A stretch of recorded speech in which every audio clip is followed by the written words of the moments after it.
اللہ ताला ये कहते हैं कि तुम मेरे बंदे हो, इसलिए 5 वक्त हाजिर हुआ करो। इसकी दलील बयान की है, अकीम सलात ज़िक्री, सही, यानी चूंकि मैं तुम्हें नजर नहीं आता, इस वजह से मेरी याद को कायम रखने के लिए 5 वक्त हाजिर हो जाया करो। अगर तुम ये तरीका इख्तियार नहीं करोगे तो मुझे भूल जाओगे, और मुझे भूल जाओगे तो असल में क्या भूल जाओगे?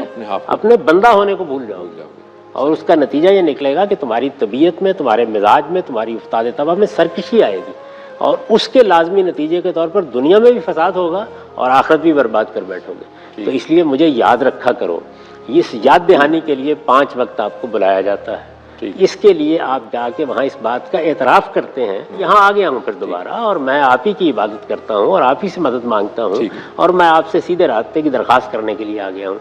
तो आप अगर गौर करके देखें तो बहुत बड़ी नेमत है ये कि हमें बहुत थोड़े वक्त के लिए हाजिरी का मुकल्लफ ठहराया गया, ताकि हमारे दिलो दिमाग में ये हकीकत ताज़ा रहे। मैं बंदा हूँ, इस कायनात का आका नहीं हूँ।